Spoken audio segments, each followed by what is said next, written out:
মিনা, তুমি আমাকে অনেক যত্ন করেছো, প্রতিদিন গাছে পানি দিয়েছো, আর তুমি এখন থেকে প্রতিদিন কাঁঠাল খেতে পারবে। বাঘিনী, তুই মিনাকে অনেক অপমান করেছিস, তুই অনেক খারাপ। এখন আবার এসেছিস কাঁঠাল চুরি করতে। আমি তোকে শাস্তি দিচ্ছি, এখন থেকে তুই শাস্তি ভোগ কর। মিনা, আজ আমি খেলবো না রে। আমাদের কাঁঠাল বাগানে অনেক কাঁঠাল আছে। আজকে আমার মা কাঁঠাল বাগানে কাঁঠাল ছিঁড়তে যাবে। মিনা, তুই কি যাবি আমাদের কাঁঠাল বাগানে? গেলে অনেক কাঁঠাল খেতে পারবি। ও মা বান্টি, তুই কাঁঠাল খাস বুঝি? তোদের অনেক কাঁঠাল, আমি তো কোনোদিন কাঁঠাল খাই না রে। আমার যে কাঁঠাল খেতে খুব ইচ্ছে করে। চল না বান্টি, তোদের কাঁঠাল বাগানে যাই। এরপর মিনা ও বান্টি তাদের কাঁঠাল বাগানে চলে যায় কাঁঠাল খাওয়ার জন্য। বান্টির বাবা বাঘ আর বান্টির মা হলো বাঘিনী। বান্টির মা বাঘিনী তখন কাঁঠাল ছিঁড়ছিল, আর তখনই মিনা বলে উঠল, বাঘিনী কাকিমা, আমাকে একটি কাঁঠাল দিবে? তোমাদের বাগানে তো অনেক কাঁঠাল, আমি তো কখনো কাঁঠাল খাইনি, আমাকে একটি কাঁঠাল দিবে তুমি কাকিমা? কোথা থেকে যে এই ছোট লোকের বাচ্চারা আসে? হ্যাঁ মিনা, একটা কাঁঠালের দাম জানিস তুই? তুই যে কাঁঠাল চাচ্ছিস আমার কাছ থেকে, কাঁঠালের অনেক টাকা দাম। আমি তোকে কাঁঠাল দিতে পারবো না মিনা। আর হ্যাঁ মিনা, তোর বাবা মা তোকে কাঁঠাল কিনে খাওয়াতে পারে না? তোর বাবা মাকে গিয়ে বল তোকে কাঁঠাল কিনে দিতে। কাঁঠাল কিনে খাবি, তোর মা যে মানুষের বাড়িতে কাজ করে, সেখান থেকে কিনে খাবি। মা, মিনাকে একটি কাঁঠাল খেতে দাও না, আমাদের গাছে তো অনেক কাঁঠাল আছে। মিনা কোনোদিন কাঁঠাল খাইনি মা, আমি না হয় আজকে কাঁঠাল খাবো না, আমার ভাগ। বান্টি, তোকে না বলেছি এসব ছোট লোকের বাচ্চার সাথে খেলাধুলা করবি না? আর মিনার জন্য দেখি তোর দরদ উঠলে উঠছে। কিদের বন্ধুত্ব রে বান্টি, ওদের সাথে কি আমাদের যায়? ওরা হলো গরিব ছোট লোক। আর যেন তোকে না দেখি মিনার সাথে খেলতে যেতে। আর মিনা, তোকে যেন বান্টির সাথে খেলতে না দেখি। কাঁঠাল খেতে হলে টাকা দিয়ে কিনে খেতে হবে। যা তো তুই এখান থেকে, এবার যা।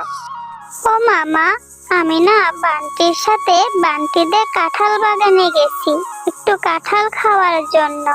আর সেখানে বাঘিনী কাকিমা আমাকে অনেক কথা শোনায়, বলে আমরা গরিব ছোট লোক, আমরা কাঁঠাল কিনে খেতে পারি না।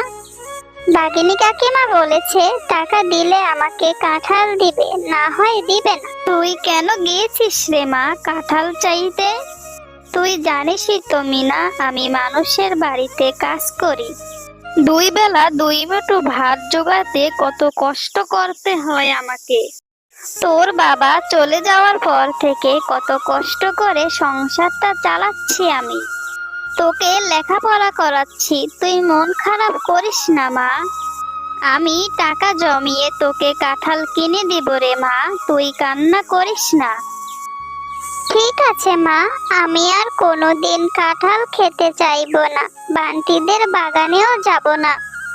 আচ্ছা মা, কাঁঠালের বীজ থেকে তো কাঁঠালের গাছ হয়, আমি তাহলে কাঁঠালের বীজ থেকে গাছ লাগাবো। তারপর আমার কাঁঠাল গাছে অনেক কাঁঠাল হবে, আর আমি সেই কাঁঠাল খাবো। কিরে মিনা, আজ তুই খেলবি না? এখন তুই আমার সাথে আর খেলতে আসিস না কেন মিনা? তুই কি আমার মায়ের কথায় রাগ করেছিস? তুই রাগ করিস না মিনা, তোকে আমি লুকিয়ে কাঁঠাল খাওয়াবো। মা যখন বাড়িতে না থাকবে, আমি তখন তোর জন্য লুকিয়ে কাঁঠাল নিয়ে আসবো মিনা। তোর সাথে খেললে তো বাঘিনী কাকিমা তোকে মারবে রে বান্টি, এজন্য তোর সাথে আমি খেলতে আসি না। আচ্ছা বান্টি, তুই কি আমাকে একটি জিনিস দিতে পারবি? তুই আমাকে কিছু কাঁঠালের বীজ দিতে পারবি বান্টি? আমাদের বাড়িতে অনেক কাঁঠালের বীজ আছে, তুই আবার কাঁঠালের বীজ দিয়ে কি করবি রে মিনা? তুই দাঁড়া, আমি তোকে কাঁঠালের বীজ এনে দিচ্ছি। তোর জন্য আমি এখনই কাঁঠালের বীজ নিয়ে আসছি। মা বুঝতেও পারবে না তোকে আমি কাঁঠালের বীজ দিচ্ছি। তুই একটু দাঁড়া, আমি যাব আর আসবো। তারপর বান্টি চলে যায় বীজ আনার জন্য, আর মিনা সেখানে অপেক্ষা করতে থাকলো, কারণ মিনা ও বান্টি খুব ভালো বন্ধু। কিছুক্ষণ পরে বান্টি মিনার জন্য কিছু কাঁঠালের বীজ নিয়ে আসলো। কি রে বান্টি, এত তাড়াতাড়ি চলে আসলি যে? বান্টি, তোকে বাঘিনী কাকিমা দেখে ফেলেনি তো? এই বলে বান্টি মিনাকে কাঁঠালের বীজগুলো দিয়ে দিচ্ছে, আর বীজ পেয়ে মিনা অনেক খুশি হয়। মা, এই দেখো আমি কতগুলো কাঁঠালের বীজ নিয়ে এসেছি। এই কাঁঠালের বীজ আমি মাটিতে রোপণ করব, আর সেই থেকে একটি কাঁঠাল গাছ হবে। হ্যাঁ রে মিনা, তুই এই কাঁঠালের বীজ কোথায় পেলি? বীজ আমাকে বান্টি এনে দিয়েছে ওদের বাড়ি থেকে, আর বাঘিনী কাকিমা দেখে নিয়ে আনার সময়। এখন আমি এই বীজগুলো মাটিতে রোপণ করব, আমাদেরও কাঁঠাল গাছ হবে। মা বলো।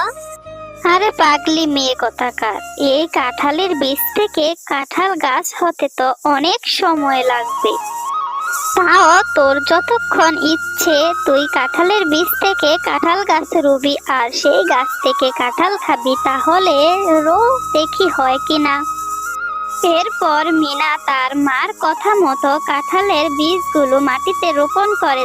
এইভাবেই বেশ কিছুদিন কেটে যায়, আর একদিন মিনা দেখতে পায়, মা মা দেখো, আমাদের উঠোনে কত বড় একটি কাঁঠাল গাছ হয়েছে। মা দেখো, কতগুলো কাঁঠালও হয়েছে, সাথে কি বড় বড় কাঁঠাল হয়েছে। কাঁঠাল গাছে বড় বড় কাঁঠাল দেখে মিনা খুশিতে নাচতে থাকে। আরে পাগলি মেয়ে কোথাকার, নাচবি নাচবি, চল আগে কিছু কাঁঠাল পেড়ে নেই। তুই খা, আর কিছু কাঁঠাল আমি বাজারে নিয়ে যাই বিক্রি করার জন্য। মিনা, তুমি অনেক ভালো, তুমি আমাদেরকে অনেক যত্ন করেছো। তুমি আমাদেরকে এতই যত্ন করেছো যে আমরা অনেক পরিপূর্ণ হয়েছি। এই গাছের কাঁঠাল তুমি যতদিন ইচ্ছা ততদিন খেতে পারবে। এই গাছের কাঁঠাল কখনো শেষ হবে না। মা দেখো না, আমাদের গাছের কাঁঠাল কথা বলতে পারে। মা তুমি দেখো না, আমাদের গাছের কাঁঠাল কত সুন্দর, কথাও বলে। ও মা, সেই কি, কাঁঠাল আবার কথা বলতেও পারে? তাহলে ভালো, আমাদের সারা বছর কাঁঠাল বিক্রি করেই সংসারটা চলে যাবে। কাঁঠাল রানীর সাথে কথা বলার পর মিনা একটি কাঁঠাল ছিঁড়ে খাওয়া শুরু করে, আর মিনার মা কাঁঠাল ছিঁড়ে বাজারে বিক্রি করার জন্য নিয়ে চলে যায়। কাঁঠাল আছে গো কাঁঠাল, বড় বড় কাঁঠাল, মিষ্টি কাঁঠাল, কে কে নিবেন নিয়ে যান। এ কি, এটা তো দেখি মিনার মা শেফালি শিয়ালিনী। এই ছোট লোক আবার এত বড় বড় কাঁঠাল কোথা থেকে পেল? আমাকে তো বিষয়টা দেখতে হবে। আজই ওদের বাড়িতে যাব আমি কাঁঠাল দেখার জন্য। ও, তোরা কাঁঠাল গাছ লাগিয়েছিস? দাঁড়া, আজকে আমি তোদের সব কাঁঠাল পেড়ে নিয়ে যাব, তারপর বুঝবি কিভাবে।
এই নে, আমি তোকে মুক্ত করে দিলাম, আর এরকম কাজ আর এরকম কাজ কখনো করবি না বাঘিনী। এখন থেকে ভালো হয়ে যাবে, বুঝলি বাঘিনী? যা, তোকে আমি মুক্ত করে দিলাম। বন্ধুরা, আমার ভিডিওটি যদি তোমাদের ভালো লেগে থাকে তাহলে আমার চ্যানেলটিকে সাবস্ক্রাইব করে আমার পাশে থেকো।